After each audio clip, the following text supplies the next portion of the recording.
Muy buenas noches, nos encontramos nuevamente en el programa de la Fundación Ave Fénix, Vida Plena Sin Adicciones.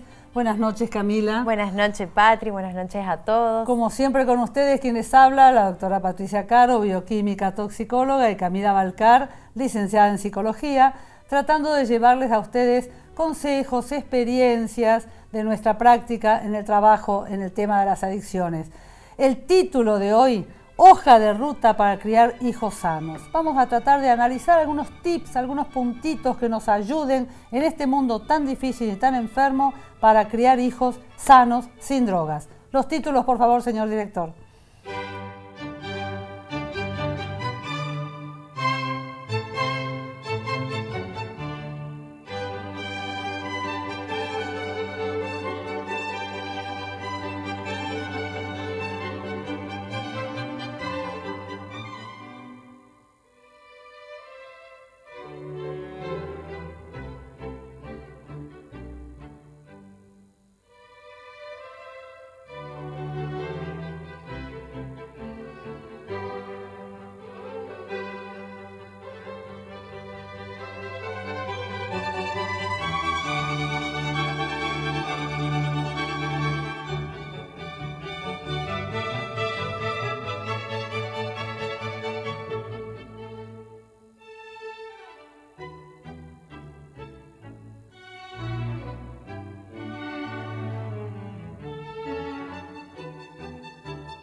Bien, vamos a entrar en este título que dijimos hoy, hoja de ruta para criar hijos sanos, entendiendo que cuando hablamos de adicciones, cuando hablamos de drogas, hablamos de un problema clave que surge en la familia.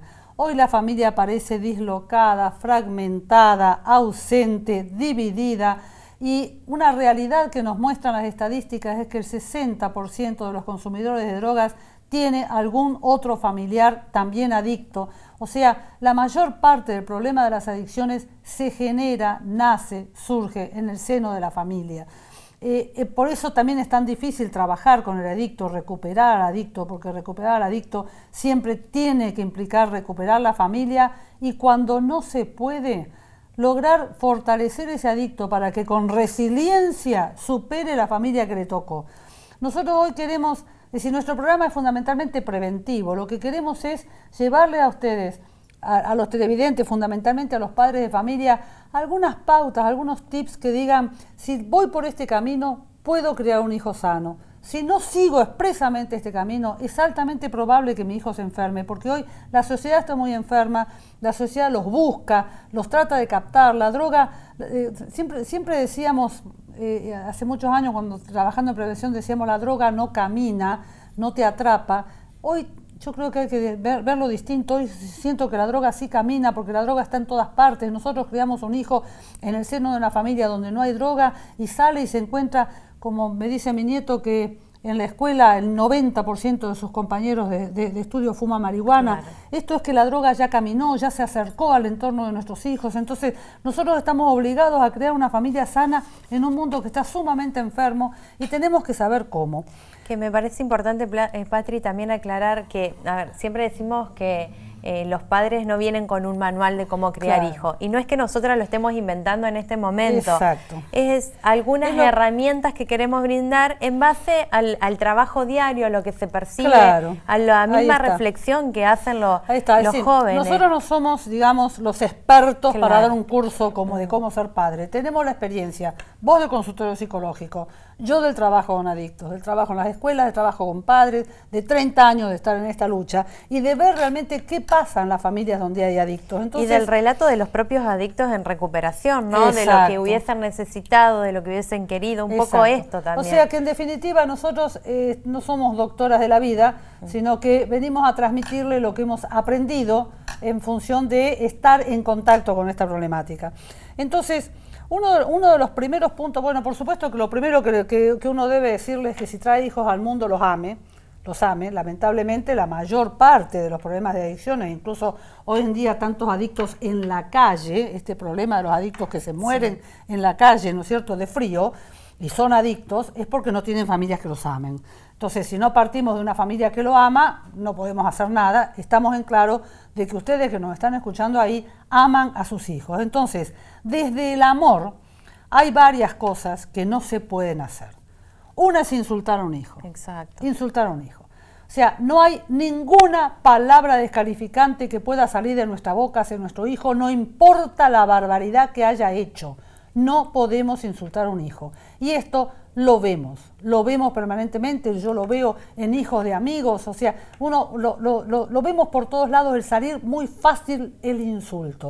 Y hay algo que viene de la mano, que a veces no es el insulto en sí mismo, sino el ridiculizar, el subestimar, el menospreciar. Ahí está, entonces, claro, el tema es, aparte del insulto, que sería la mala palabra grosa, está la desvalorización en la terminología como sos un vago, sos un burro, ¿sí? No servís para nada, que no es insulto, pero es descalificación, es bajar la autoestima.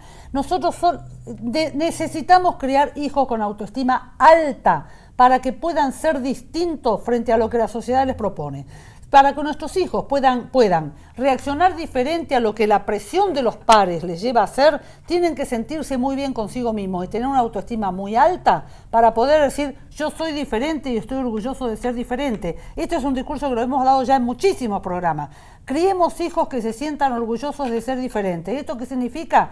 Que los tengo que criar con altísima autoestima. Esto significa que nunca le voy a decir sos un vago, sos un roñoso, sos un descuidado, nada, ningún descalificativo, pero además, junto con eso, ponderar las cosas que hacen bien. Exactamente. O sea, si nuestro hijo, que yo se hizo un corte de pelo que no nos gustó, no hace falta que le diga, ese corte de pelo te queda mal, es una porquería, o sea, puede no gustarnos, pero podemos decírselo de manera más suave o dejarlo simplemente que se corte pelo como se dé la gana, porque por ahí no pasa su salud mental, ¿no es cierto?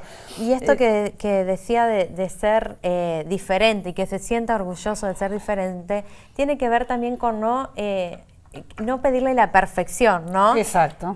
Sí, estimularlo a que se supere, a que sea mejor, a que haga lo que le gusta, pero no la perfección con la exigencia que esto le implica, porque después lo lleva a ser culpógeno. Si no logro esto, me genera culpa. Claro, nos pasa muchas veces a los padres cuando nuestros hijos empiezan la escuela primaria, que creemos que nuestros hijos son genios y queremos que sean los mejores alumnos. A mí me pasó con mi primera hija hasta que me dio un golpe contra la realidad y dije, mi hija va a hacer lo que tenga que ser, y realmente triunfó por su cuenta, es decir, todos mis hijos sin responder a mis expectativas. En definitiva, no debo pretender yo de ellos más de lo que ellos pueden dar, no les debo exigir que sean perfectos, tampoco puedo exigirles que sean lo que yo no fui. Claro. Hay muchos padres que quieren que los hijos sean o lo que ellos fueron, un médico quiere un hijo médico, o lo que ellos no pudieron ser. Claro. Y entonces los presionan para que hagan lo que ellos no pudieron porque no tuvieron oportunidades, porque eran otras épocas, porque a lo mejor nuestros padres eran inmigrantes que no tenían medios o lo como que las fuere. Frustraciones de los padres trasladadas a los hijos,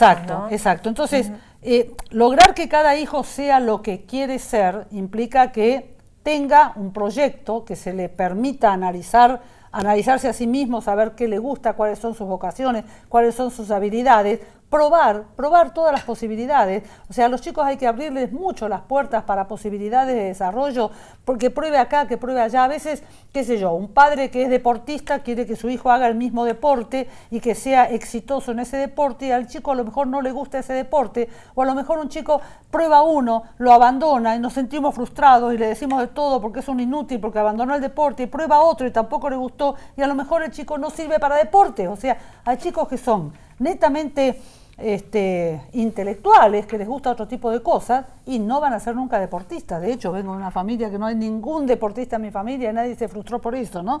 Lo importante, me parece, en esto también es incentivarlo, ¿sí? Sin exigirle, es incentivar a que encuentren algo que sí les guste, algo en lo que se sientan cómodos, y no para ser el mejor, sino para que lo puedan disfrutar, para que generarle la motivación en cuanto a esto. Exacto. En eso son interesantes las artes marciales. Las artes marciales, cuando están bien llevadas, justamente les fomentan esto, ¿no? El hacerlo con una filosofía deportiva y no competitiva. O sea, hay que tratar siempre, cuando les hacemos hacer algún deporte a los chicos, de no fomentar la competencia. Los chicos no hacen deporte para ser el mejor, hacen deporte para tener una vida sana, para relacionarse, para hacer ejercicio, para disfrutar de la vida, para endorfinarse y dopaminarse, ¿no es cierto? Exacto. Sentirse bien naturalmente en el deporte, en el movimiento. Y esto también me parece importante, un mensaje no solo para los padres, sino para los profesores o quienes están a cargo de estas actividades. No fomentar la competitividad. Claro, tal cual. Mi sobrino que tiene 5 años hace básquet y ama, pero quiso ir a probar a conocer una clase de arte marcial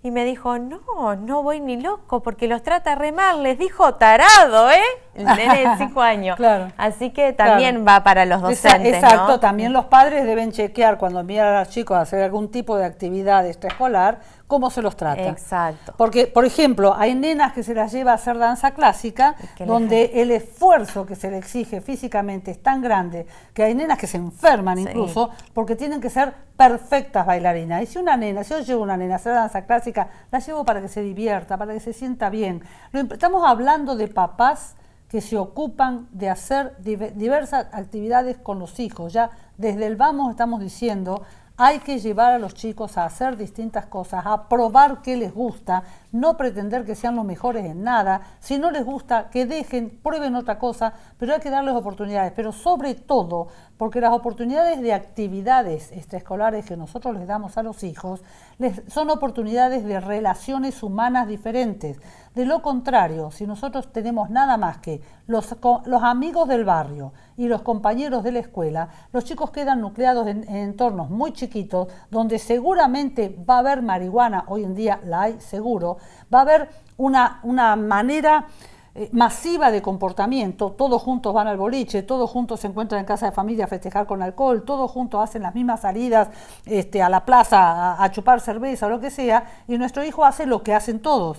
En cambio, esta posibilidad de abrirle a relaciones sociales diferentes le va a permitir elegir por afinidad, ¿no? Exacto. Tener por ahí un amigo del curso de inglés, un amigo de la actividad deportiva, un amigo del barrio, uno del curso, porque son los que piensan igual que él y no se masifica. Y porque además estamos apostando a una vida entera, una vida plena sin adicciones. Exacto. Donde tenemos que tener en cuenta que lo que es saludable tiene que ver con el deporte, tiene que ver con lo social, con las distracciones emocionales, con un montón de cuestiones que van más allá de las responsabilidades y de los límites solamente, ¿sí? Que tiene un conjunto de estas cuestiones donde nos sentimos en plenitud, donde nos sentimos en sanidad y que hay que fomentarlas desde chiquitos sin lugar a dudas. Exactamente. Otro tema fundamental que para mí es clave es el mimo. Yo siempre digo que los seres humanos tenemos la enorme ventaja de tener manos con palmas y lo que nosotros es invaluable, lo que nosotros podemos dar con las palmas de las manos. El mimo. Yo puedo recibir a mi hijo de la escuela y decirle, hola, ¿cómo te fue en la escuela? Y lo puedo recibir de la escuela, acercarme a él, darle un beso en la mejilla, abrazarlo y mimarlo. Yo con mi hija, con una de mis hijas que es muy gatúbeda, le decía gato, gato, gato, gato, y a ella le encantaba ese gato, gato. El mimo. Despertarlos a la mañana con un mimo. No tienen la menor idea ustedes lo que endorfina eso. 4 hijos. 1 minuto en cada cama, sentado mimándole la cabeza, la carita, así, hasta que se despertaron, los levanta con una autoestima por el cielo. Es tan sencillo para una mamá hacer eso. Saquémonos la carga de todos los problemas que tenemos, que no nos alcanza la plata, que nos peleamos con el papá de nuestros hijos, que tenemos 1000 problemas. Saquémonos un rato a la mañana cuando nos levantamos todas esas mufas y démosle un poquito de mimo de manos real a nuestros hijos, que eso los alimenta para todo el día. Y es un alimento que es recíproco, ¿no? Porque supuesto. Los alimenta a ellos y también a nosotros. Es que además ellos mismos aprenden después a ser mimosos. No hay cosa más linda cuando viene un hijo y te rasca la cabeza y te mima a vos. ¿Vos sabés lo que es eso? Que un hijo te mime a vos. Yo les puedo asegurar es algo impagable, pero los chicos dan lo que reciben. Otro tema importantísimo es este choque generacional. A nosotros no nos gusta nada de lo que les gusta a ellos, es obvio, somos otra generación. Entonces, ellos tienen sus gustos musicales, sus modas, sus tatuajes, sus maneras de cortarse el pelo, de todo. Si nosotros nos plantamos frente a la realidad adolescente diciendo que todo esto es una porquería porque lo nuestro era mejor, estamos fritos. Cortamos toda posibilidad de diálogo con ellos.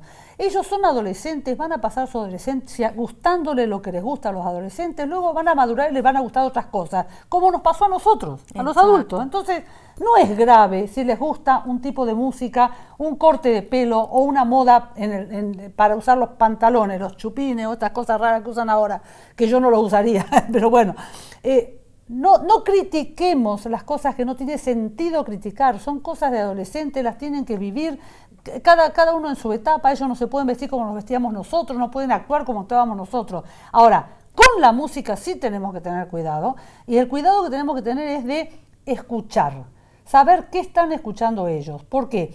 Si nosotros les decimos apaga esa porquería porque a mí me molesta, no sabemos cuál es la porquería que están escuchando. Ahora, si yo me pongo a escuchar con ellos, y si están castadas en castellano y las entiendo, yo puedo analizar letras y puedo sentarme a comentar.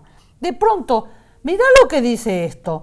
Y hay muchísimas temas musicales que hacen apología de las drogas, que son buen tema de conversación para la mesa después. Mirá este conjunto, todo lo que produce. ¿Por qué no bajás la letra por internet? Leemos esa letra, mirá lo que está diciendo. Y entonces podemos decirle, no consumas esto que se está quemando la cabeza, pero fíjate que dentro de este mismo género musical tenés este otro grupo que produce este tipo de letras. O sea, molestémonos, por supuesto que ellos saben lo que están escuchando, pero molestémonos en ponderarle uno y criticarle el otro constructivamente en un diálogo. Eso, sobre todo, generar la instancia de diálogo que acorta la brecha generacional y acorta las diferencias que hay entre padres e hijos. El poder decir, bueno, no me gusta a mí esa música, pero a ver, ¿qué estás escuchando? O viene tal grupo o tal banda que te gusta y bueno, te acompaño. O vayamos a comprarte junto a la ropa, te acompaño a la peluquería. Es eso, es el acompañar, es el compartir desde otro lugar, ¿no? Exacto. Bien. El tema, bueno, salimos del tema de la música. El otro tip importante, ¿cómo logramos hijos que asuman responsabilidad? Darle libertad con responsabilidad. ¿Cómo se logra esto? Primero confiando. Yo tengo que empezar confiando en él, creyendo en que le va a hacer las cosas bien. Debo ser claro en las pautas. Y también permitiendo equivocarse en esa responsabilidad, que cometan errores y que puedan revertirlos, darle la oportunidad de, te encargué que hicieras esto, no pudiste, bueno, volverlo a hacer de tal manera. Está genial, lo cual quiere decir que cuando lo hicieron mal, no es insultarlo, castigarlo y no darle más el permiso, sino sancionar. A ver, pongamos ejemplos claros. Yo pretendo que, o sea, mi hijo me pide por primera vez salir a alguna reunión, casa de amigos, ir a una fiesta, ir a algún lugar o a una salida X, y yo le pongo pautas. No tomas alcohol, volvés a tal hora, si te cambiás de casa me avisás a dónde vas a estar, por ejemplo. No cumplió alguna de esas pautas. Quiere decir que le di libertad, no fue responsable. Hay un castigo. La próxima vez, o sea, ¿cuál es el castigo? Por un mes no te doy más permisos. Punto. La próxima vez me las va a cumplir o no me las cumple, aumentaré el castigo. La cuestión es que yo debo ceder esas instancias de libertad y recoger lo que él haga. Y en función de eso, sancionar. Las normas tienen que estar muy claras en una familia. Las normas claras significan los horarios. El no al alcohol tiene que ser rotundo y esto es el primer tip de la hoja de ruta es no al alcohol antes de los 18 años. Es muy probable que prueben alcohol antes cuando salen con amigos, pero ellos tienen que tener muy metido en la cabeza el por qué el no al alcohol, por qué nos negamos al alcohol antes de los 18 años. Hemos hablado muchos programas acá, pero partamos de la base de que los cerebros están inmaduros, el alcohol ataca el sistema nervioso central, no se puede antes de los 18, por algo la ley prohíbe la venta de alcohol antes de los 18, entonces yo voy a cumplir la ley en mi casa. Esto también es básico, ¿no? En mi casa se cumple la ley, tanto con el alcohol como con tantas otras cosas, o sea, qué sé yo, en lo más mínimo como pasar un semáforo en rojo, ¿no es cierto? Se cumple la ley. Y los chicos, cuando se han acostumbrado a no al alcohol antes de los 18 años, yo les puedo asegurar que llegan a los 18 sin avidez por el alcohol, no les interesa, porque no ha sido la base de sustentación de su diversión, de su reunión, de su disfrute en grupo. No lo necesitaron, entonces no lo van a necesitar después. ¿Vos querés agregar algo más ahora? No, vamos al corte. Claro, ya nos hicieron seña de que nuestro primer módulo, nuestro primer bloque se nos terminó. La verdad que demasiado rápido, yo quería seguir hablando mucho más, pero bueno. Pero continuamos con vamos a continuar en el segundo. Un pequeño corte y volvemos.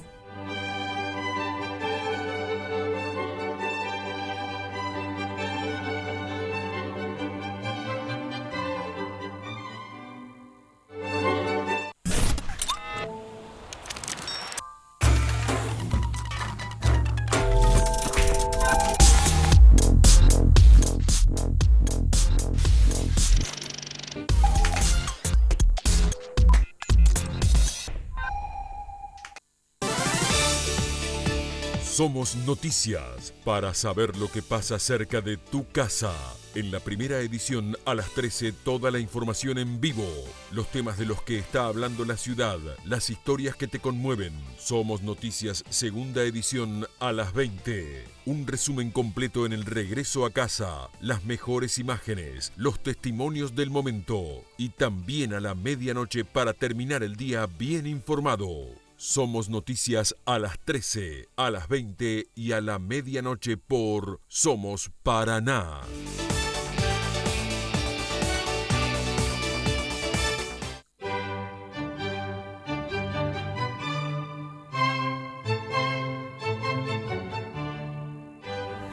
Bueno, vamos a continuar con nuestra hoja de ruta tratando de debatir sobre cuáles son las cosas que deberíamos hacer bien para que nuestros hijos no caigan en el consumo de drogas. Hablamos de criar hijos con autoestima muy alta, con la posibilidad de conocer diversos grupos de amigos, con un buen nivel de diálogo, que puedan contarnos los que les pasan, de que teníamos que mimarlos mucho. Siguiendo con algunos otros tips que se nos van presentando en función de tantos años de hacer talleres para padres, incluso donde uno recibe de los padres las inquietudes, ¿no? Tenemos cosas como cómo fomentar el diálogo con la verdad en nuestros hijos. O sea, yo siempre digo, para que nuestros hijos dialoguen con nosotros, nos cuenten lo que les pasa, nos digan la verdad, tenemos que haber empezado nosotros primero. O sea, cuando nuestro hijo nos pregunta, por ejemplo, ¿qué nos pasa? Cuando nos ve de mal humor, llorando, mal, las madres muchas veces lloramos, tenemos miles de problemas económicos, problemas de pareja, problemas con los hijos, muchas veces estamos bajoneados y nos sentimos mal. Una criatura viene y nos pregunta, ¿qué te pasa, ma? Y nosotros decimos, nada, es cosa de grandes. Ahí cortamos toda posibilidad de que ellos se comuniquen con nosotros. Por supuesto que a una criatura chiquita yo no le puedo contar todo lo que me pasa, pero sí le puedo contar que sí me pasa algo. No decirle nunca, no nada. Porque entonces cuando yo veo a un hijo adolescente triste, porque tuvo un conflicto con compañeros en la escuela, porque se peleó con alguien, porque le hicieron bullying, porque a una nena le hicieron un abuso, lo que fuera, y yo le pregunto, ¿qué le pasa? Y me dice, nada, y se cerró. ¿Cómo voy a pretender que hablen si nosotros no hablamos? El diálogo se enseña, entonces es fundamental. Yo le puedo decir a mi hijo, sí, mira, hoy estoy triste, tuve un problema con tu papá, no te preocupes, se va a arreglar, pero estoy bien, gracias por preguntarme, te quiero mucho, un besito. Y la próxima vez, cuando nuestro hijo se sienta mal, nosotros no podemos dejarlo ir a la cama sin que nos cuente lo que le pasa. Si vemos un hijo, sobre todo adolescente, bajoneado, hay que indagar y preguntar, y me puedo sentar al lado de su cama y mimarlo y rascarle la cabeza y seguir preguntando, pero yo sé que te pasa algo y quiero que me cuentes, y el hijo va a contar. Seguro, los hijos cuentan porque necesitan sacarse de adentro. ¿Qué mejor que contarle al papá o a la mamá? Y en esto es importante también, Patri, no desmerecer lo que le está pasando a este hijo adolescente. Todo a lo es mejor importante. Alguna vez nos Claro, dice, no, porque cual. tuve una discusión con tal, se me rompió el vestido que me gustaba. Claro, y todo eso lo que a es ellos les pasa importante. es importante. Exacto. Muy bien lo que vos dijiste. Hay que darle la importancia que para ellos tiene y tratar de resolvérselo si podemos, de darle un consejo, de ayudarlo a que tolere lo que no puede solucionar. A veces ¿no lo más importante es escuchar, simplemente, y tan difícil, ¿no? Exacto. Como escuchar y quedarnos en silencio o no tengo respuesta y estar ahí, saber que cuentan con nosotros para eso, desahogarse para poder recibir un mimo, para sentirse contenidos en los momentos en que para ellos son difíciles. Hay otra cuestión que a nosotros se nos presenta mucho, sobre todo en las consultas donde vienen mamás a preguntar por los hijos que se drogan y que no quieren hacer tratamiento y demás, y es los padres violentos. O sea, la mayor parte de los adictos tienen problemas graves de relación con sus papás, el masculino, y fundamentalmente por violencia, por incapacidad absoluta para el diálogo, por descalificación, insultos, o sea, sí. todo lo contrario de lo que hemos dicho recién, claro, ¿no? Referir que la violencia no son solo los golpes, los incluye, pero no es solo eso, sino que hay muchos tipos de violencia. Sos un vago, levantate de una vez, que estás tirado ahí, o sea, ese maltrato eterno de los padres. Bueno, es muy difícil cambiar la personalidad del padre, pero es necesario. De alguna manera ese padre tiene que entender. Es muy difícil para las madres resolver estas cuestiones, porque las madres no se van a separar por eso, o a lo mejor debieran, pero no lo hacen, qué sé yo, uno nunca sabe. Son situaciones muy difíciles, pero lo importante es que un hijo que sufre violencia de parte de su padre es un hijo con problemas que es altamente probable que se drogue. Por lo tanto, si no le puedo cambiar el papá, las características del papá, al menos una terapia para ese hijo. Ese hijo necesita un apoyo terapéutico. No se olviden que los centros de salud están llenos en la provincia. Hay montones de centros de salud, todos tienen psicólogos.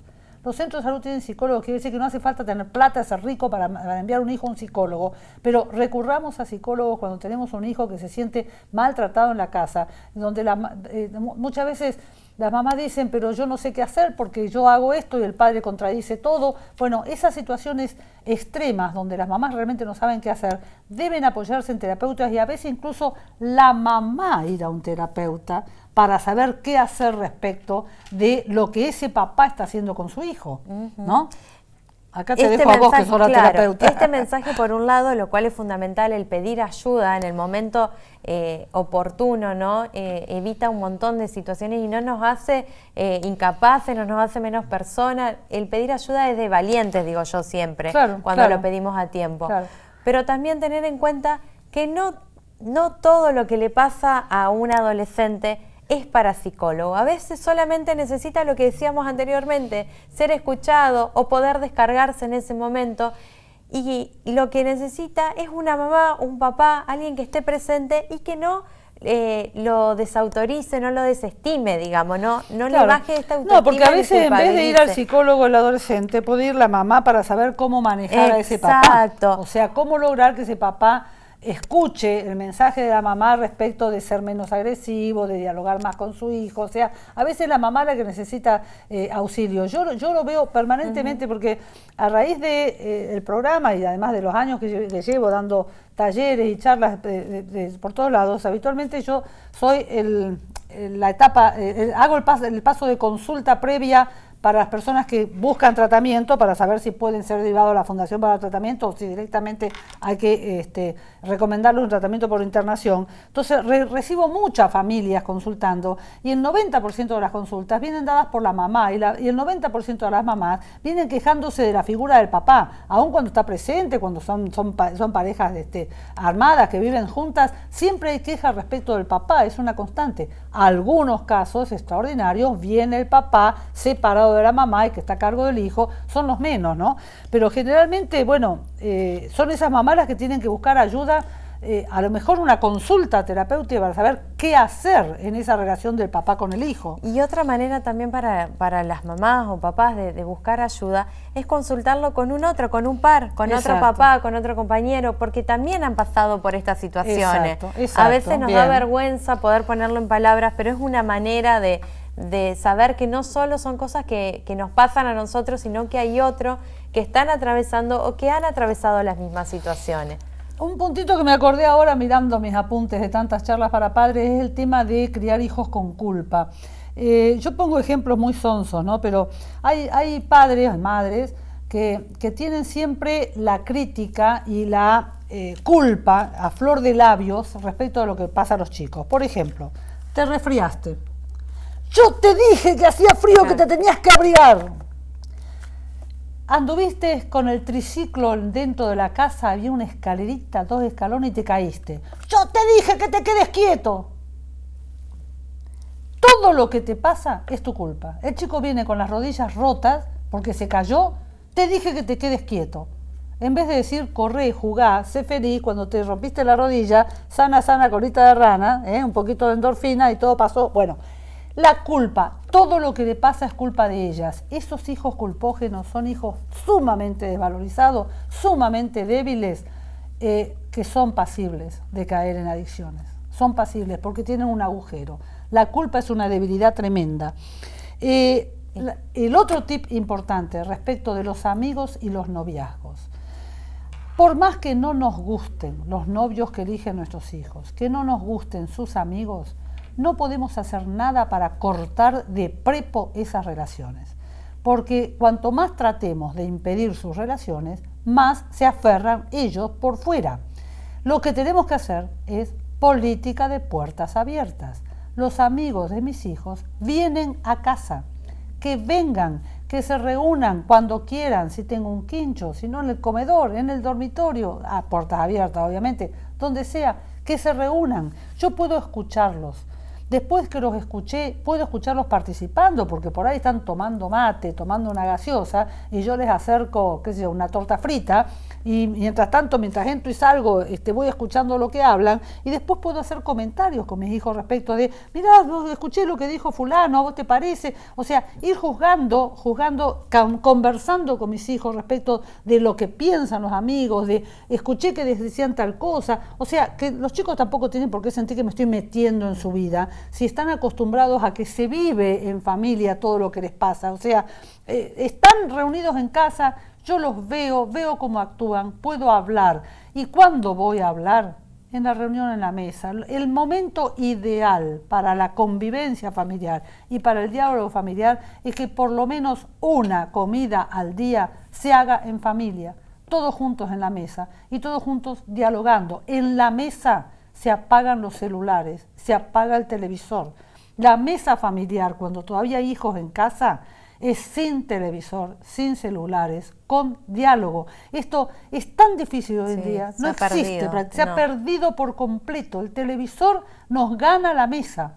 Una comida al día, familias, por favor, vean la forma de organizarse. Los chicos tienen que comer con los padres una vez al día y hablar. Ahí es donde deben hablar. ¿Qué pasa si no nos gustan el novio o la novia de nuestros hijos? Que vengan a casa, que no se encuentren afuera. Yo le digo, ese novio no lo quiero para vos, ese novio es una basura, es esto, es lo otro. Que venga a casa, no salí, sos chica, qué sé yo, una chica de 15 años, 16, 17, se puso de novia, voy restringiendo la salida, traerlo a casa, vení, porque viniendo en casa, yo puedo ver cómo actúa, puedo ver qué cosas no me gustaron. Ojo que la primera impresión me puede confundir a mí mismo. El aspecto del otro no me dice nada respecto del otro, yo lo tengo que escuchar.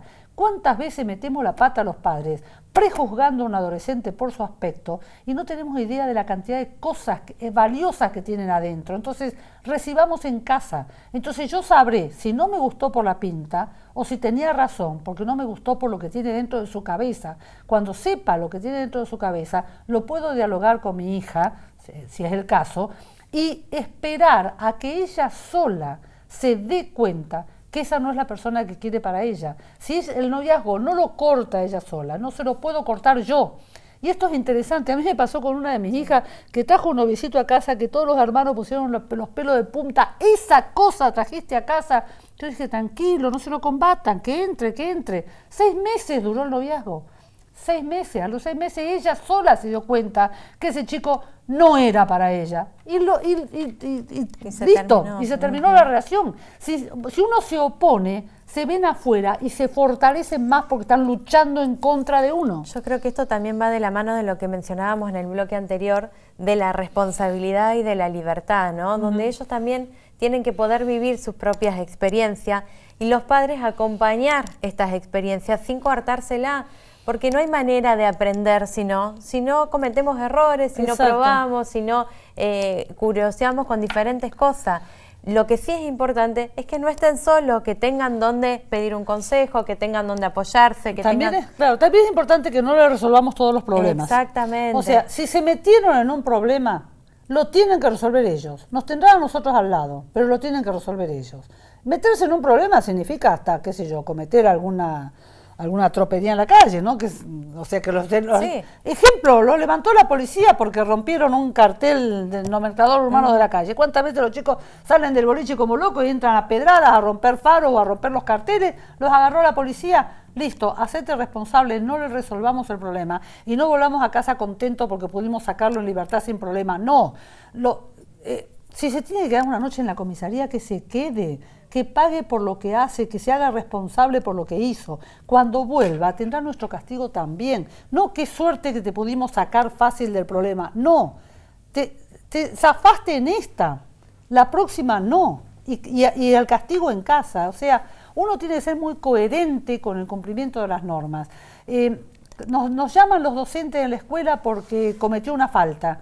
Y entonces nos peleamos con el docente porque está hablando mal de nuestro hijo, nos está desvalorizando a nuestro hijo. No, o sea, tenemos que estar siempre listos para sancionar la inconducta y tener normas y reglas absolutamente claras. Y sobre todo que sean constantes, ¿no? Que estén a lo largo del tiempo, que se puedan sostener. Y esto va de la mano en los padres, ¿no? Que un padre dice una cosa, otro padre dice otra. Totalmente. Que haya acuerdo, más allá de las diferencias que existan como pareja o como expareja o como padres simplemente, que en esto se puedan poner de acuerdo y que transmitan un mismo mensaje. Es fundamental. Y esto no es fácil. No. Hay veces que están tan contrapuestas las ideas del padre y de la madre que es imposible pedirles que transmitan un mismo mensaje porque piensan realmente diferente. Entonces, a veces esta diferencia entre padre y madre hace que los chicos especulen porque van a buscar al padre más débil, al que va a ser más condescendiente, el que les va a dar el permiso que no debería dárseles. O sea, los chicos enseguida van a explotar esa diferencia. Entonces, es necesario que, por muy peleados que estén los padres entre ellos, y también ocurre mucho con el tema de los padres separados, con los padres separados, otro tip importantísimo, es que las diferencias entre los padres no tienen por qué mamarla a los hijos no pueden ser rehenes de esa separación, de manera que van para un lado y van para el otro y en cada lado le critican al otro progenitor. El otro progenitor tiene que ser absolutamente respetado y respetable porque es el padre o la madre de su hijo. ¿Estaba por decir algo? Me pareció no. La verdad que como no tenemos un libreto armado, nos va saliendo así. Bien. Otro punto importante es respecto de la educación religiosa, la coherencia en la educación religiosa. Esto de, mando a mis hijos a un colegio religioso porque el colegio religioso me va a servir de freno para un montón de cosas, pero yo no soy religioso, no va. Así con todo, la incongruencia, ¿no? Todo, cuando le pido que haga algo, yo hago todo lo contrario. Si yo soy religioso, quiero criar una familia religiosa, crío con coherencia, seguramente voy a sacar hijos religiosos, de adultos después resolverán, se alejarán, porque la fe es un don en definitiva, el que la tiene, el que no, pero voy a criar un hijo dentro de una fe religiosa si yo soy realmente firme en esa fe y hago lo que predico. Mandar un chico con un hijo religioso, que haga la primera comunión, que se confiese, que lo manden a misa todos los domingos, cuando yo no voy a misa, no comulgo, no hago nada de eso, simplemente uso la religión como freno para mis hijos, no sirve. O sea, coherencia en el mensaje. Yo debo criar a mis hijos de acuerdo a mi pensamiento, a lo que yo creo que es bueno, ¿sí? Tanto en la fe como en la ética, en la moral, yo tengo que tener posturas claras respecto a las cosas y eso es lo que transmito.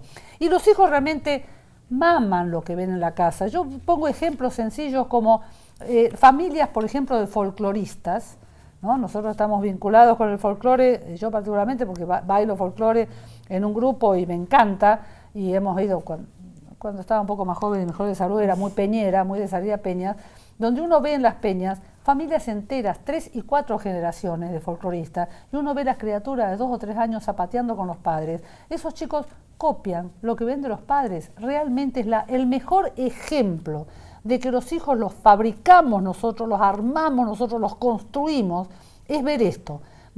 O sea, hoy a un chico de 15 años, 18 años, le decimos folclore y nos escupen la cara. porque no les interesa la música folclórica, no les interesa la danza folclórica, están con la música electrónica, ¿no es cierto?, con otro tipo de cosas, el folclore les parece ridículo. Sin embargo, ¿cuántos jóvenes folcloristas hay? ¿Cuántos conjuntos folclóricos jóvenes hay? Porque lo mamaron en la casa, porque esa estructura se armó en la casa. Si los padres moldeamos a los hijos como nosotros queremos que sean, pero tenemos que querer que sean algo. O sea, tenemos que asumir la responsabilidad de que los trajimos al mundo para construir hijos con proyecto de vida. Es tan difícil, ¿no?, lo que planteamos también por un lado, porque es moldearlos, pero a la vez darles la libertad de que elijan también. Y en esa libertad y en esa elección tienen que tener base sólida, que es la autoestima, que es el no culpabilizarse, que tiene que ver con todo esto que íbamos mencionando. Entonces, cuando ellos tienen todo eso, después pueden elegir, ¿sí? Pueden elegir no hacer el folclore. Lo importante es que tengan una convicción y que tengan una motivación personal. Exacto. Y el último tip que yo daría, y lo continuamos un poquito más en el otro bloque, sería el tema del proyecto de vida. Vamos a cortar acá, vamos a hacer un pequeño corte ahora para poder desarrollar un poquito más en el próximo bloque esto de criar hijos con proyecto de vida, que es la mejor manera de sacar adelante hijos saludables. Un pequeño corte y volvemos, por favor.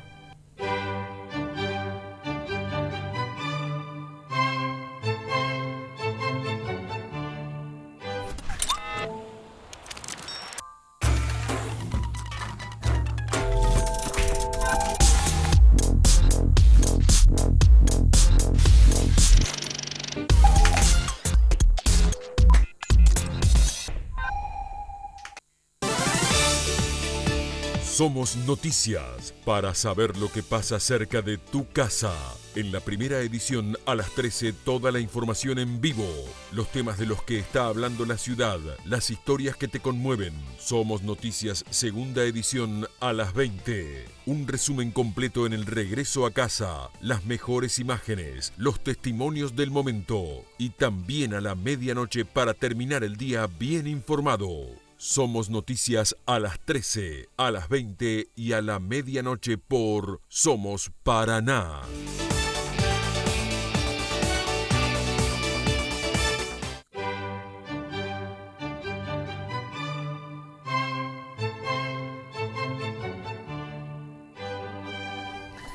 Bueno, retomamos con un tema que dejamos pendiente en el bloque anterior, que es proyecto de vida. Hoy nosotros tenemos que criar hijos que vayan haciendo proyecto de vida durante la adolescencia.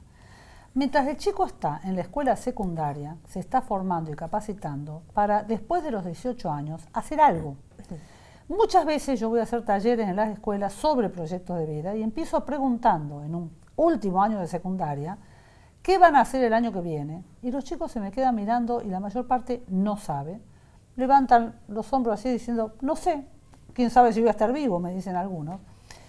Cuando pregunto, ¿cuántos de ustedes van a ir a la universidad? Levanta la mano aproximadamente el 70% de los chicos. Cuando pregunto, ¿cuántos de ustedes consideran que van a terminar la carrera universitaria? Bajan la mano prácticamente todos.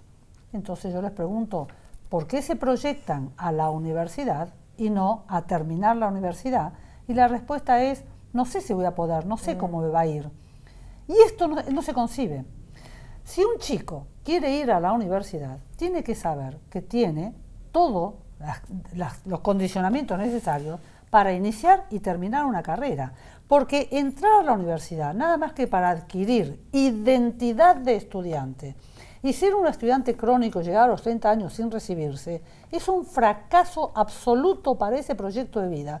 Porque el chico que estuvo siempre en la universidad, rindiendo una materia o 2 por año, llegó a los 30, a lo mejor con la mitad de la carrera estudiada y sin título, tiene un bagaje enorme de conocimientos en la cabeza y no tiene nada.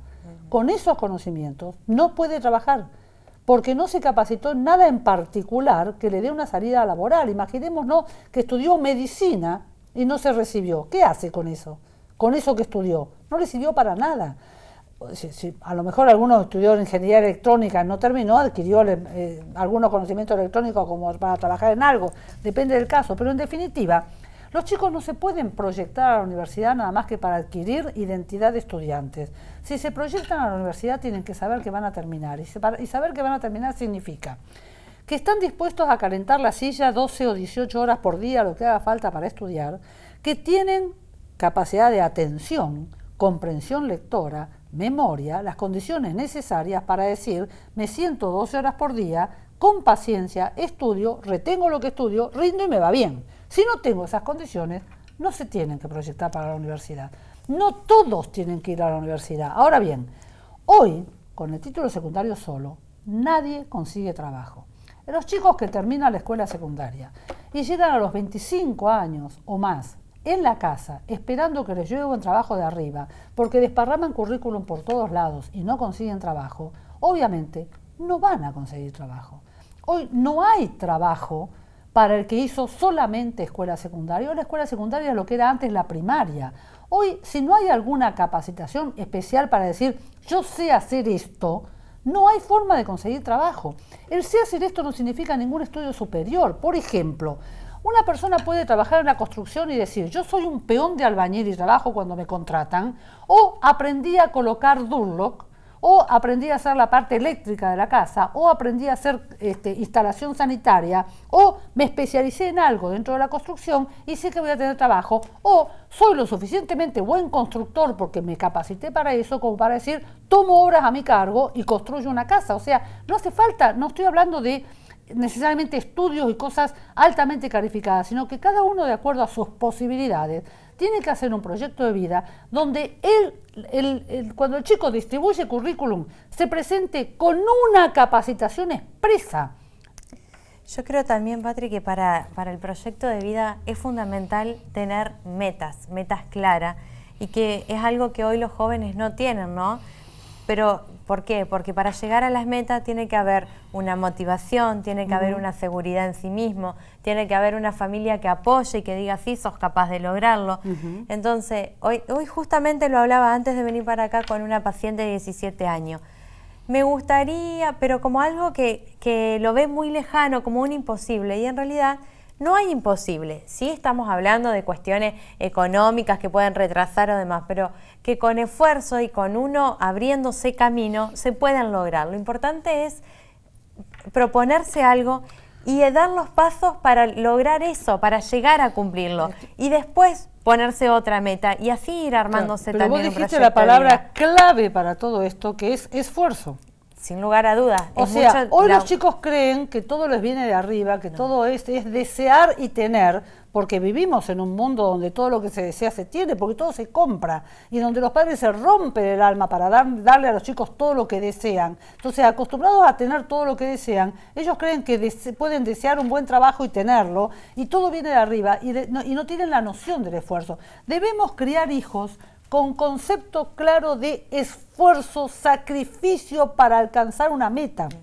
Cuando el chico tiene, como dice Camila, un proyecto de vida, porque sabe lo que quiere ser, sabe a dónde quiere llegar, por ahí es interesante que en la mesa familiar nos sentemos un día a charlar con nuestro hijo y digamos, ¿dónde te verías vos o cómo te verías a los 30 años?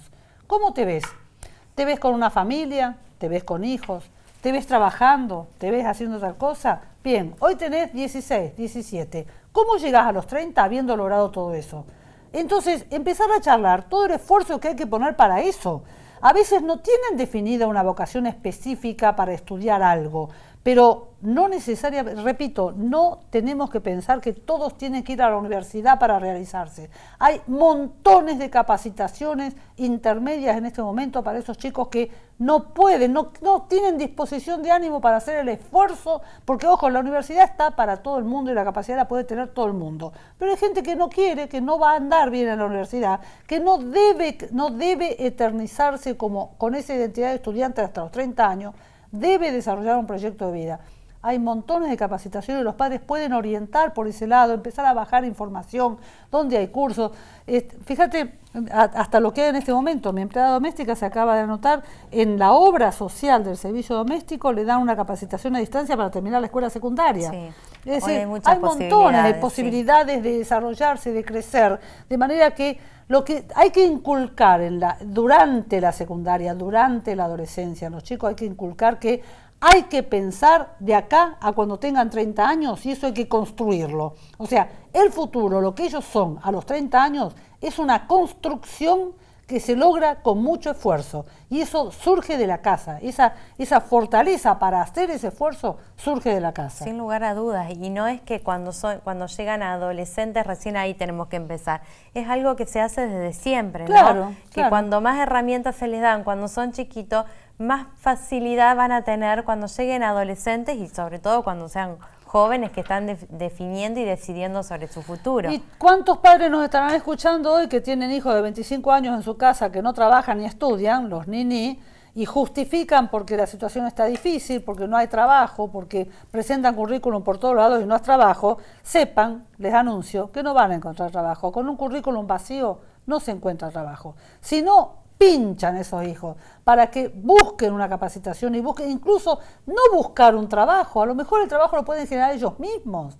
O sea, capacítense para algo, hagan algún emprendimiento, hagan algo por sí mismos, porque hoy en día el trabajo no llueve para todo el mundo, pero mucho menos para el que no tiene algo dentro del currículum.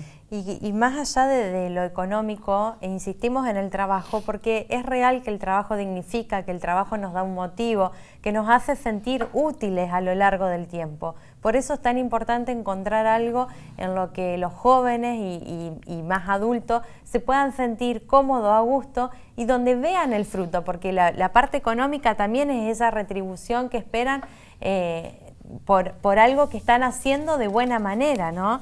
Entonces va todo muy de la mano lo que viene de la autoestima. ¿Cuántas veces tenemos jóvenes y adultos inclusive con baja autoestima porque no tienen un trabajo, porque no logran demostrar lo capaces que son en alguna actividad? Por eso es que insistimos tanto con esto para el proyecto de vida. Exacto. Bueno, para cerrar un poquito el programa de hoy vamos a leer algún caso, o sea, voy a leer algunos de los pacientes citados por el doctor Yaría y por ahí también algunas de las consultas que nosotros recibimos particularmente, ¿no? sobre chicos que se drogan. Tenemos un caso del doctor Yaría que dice así: Jorge camina por la vida buscando muletas. A los 15 años, solo el consumo frenético de sustancias parece salvarlo. Esta salvación imaginaria e irreal lo hunde aún más. Jorge es uno de los tantos muchachos que van de fiesta en fiesta, de after en after, llevando consigo las muletas de una vida en vértigo. El after lo dejaba como un plomo en su cama a las 5 o 6 de la tarde, luego del boliche para seguir con lo frenético y el vértigo hasta la caída del otro día. Jorge vive así en un vértigo del Paco al alcohol y del alcohol al Paco. Escuela ya abandonada, es un joven tierno y deseoso de cariño, pero capaz, en su pérdida de sentido de la vida, de ser el menos humano de los humanos y el más simiesco de los simios. Es ya un disocial en términos de la diagnosis psiquiátrica, con varias entradas policiales y conflictos con la ley, robos menores, narcomenudeo, etc. Esto lo estamos leyendo para mostrar qué pasa cuando no logramos criar hijos sanos. Y como estos ejemplos, algunas consultas que yo he recibido en este último tiempo, como por ejemplo una pareja, ella mayor, mucho mayor que él, 14 años mayor que él, un bebé de un mes, él adicto, él dice de su madre que es una bruja y el padre está separado, pero vive con la madre, tiene 9 hermanos, no tiene relación con ninguno salvo con uno que también se droga, consume cocaína, le sangra la nariz frecuentemente, pide tratamiento. Ella lo separó por ahora de la casa a la mujer porque se violentó con la madre de ella. Ella vive con el padre separado de su madre, por lo que para aceptarlo de nuevo tiene que aceptarlo el padre. O sea, mientras tanto él está en la calle donde le den cabida compañeros de consumo, pide turno para asistencia y no concurre. Este es uno de los tantos casos perdidos, y uno que recibí esta semana, que me dejó muy dolorida. Un muchacho adicto de 31 años, adicto a cocaína, vino quizás drogado en este momento, estaba muy coherente, vivo con un hermano, me llamó primero el padre y después lo acompañó el hermano. La familia ya está a punto de claudicar, de decir, bueno, te cerramos las puertas, no queremos saber más nada con vos, porque él no quiere hacer ningún tipo de tratamiento. El razonamiento de él es, yo trabajo, Yo mantengo a mi hijo, un hijo de 10 años, el hermano dice que está muy afectado psicológicamente por el padre adicto. Yo basta que sume 1.500 pesos por día para mi droga, el resto lo paso a la familia, yo mientras a mi familia no le falta nada, yo me gasto 1.500 pesos por día en droga. Cuando digo 1.500 pesos, ¿te das cuenta de lo que es esa suma? Me dice, yo consumo de la buena, no voy a consumir porquería. No tiene ninguna intencionalidad de hacer tratamiento y está con una mujer que está a punto de echarlo de su casa, un hijo de 10 años sufriendo las consecuencias de un padre adicto a cocaína, un padre y hermanos que quieren que él se trate y él no se quiere tratar. Estos son los casos perdidos. Este caso perdido, la única posibilidad que tiene de rescate es el consejo que yo le di al hermano, que es, familia, déjenlo tocar fondo, que se quede solo, que toque fondo realmente. Ustedes, cuando la señora lo eche de la casa, no le abran las puertas, que quede en la calle 1, 2, 3 días hasta que lo venza, digamos, la situación, hasta que realmente toque fondo. Cuando toque fondo, hay que hacer todo un trámite de denuncia de estado de peligro para que la justicia ordene su internación. Esta es la salida de un adicto que viene de una familia disfuncional. Esperamos que este programa haya servido para tratar de no llegar a estas situaciones y bueno, Camila, nos vemos en el próximo programa.